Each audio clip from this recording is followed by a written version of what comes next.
राज्यपाल CP राधाकृष्णन यांनी जनतेला गुढीपाडवा आणि नववर्षाच्या शुभेच्छा दिल्या आहेत। मराठी भाषा अभिजात झाल्याचा आनंद या नववर्षाच्या उत्सवामध्ये साजरा करावा असं आवाहनही त्यांनी केलं।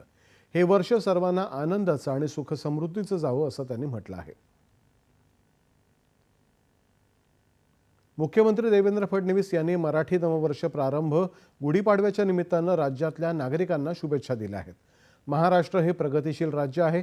देशाच्या विकासाचा एकजुटीने निर्धार करूया, हा राष्ट्रधर्म वाढवूया, विकासाची महागुढी उभारूया असं आवाहन फडणवीस यांनी त्यांच्या शुभेच्छा संदेशामध्ये केलं आहे।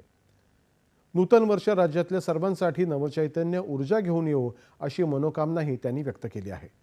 हे मराठी नववर्ष राज्याच्या प्रगतीला नवी दिशा देवो, सामाजिक ऐक्य आणि बंधुत्व अधिक दृढ हो अशा शब्दांमध्ये उपमुख्यमंत्री अजित पवार यांनी शुभेच्छा दिल्या आहेत।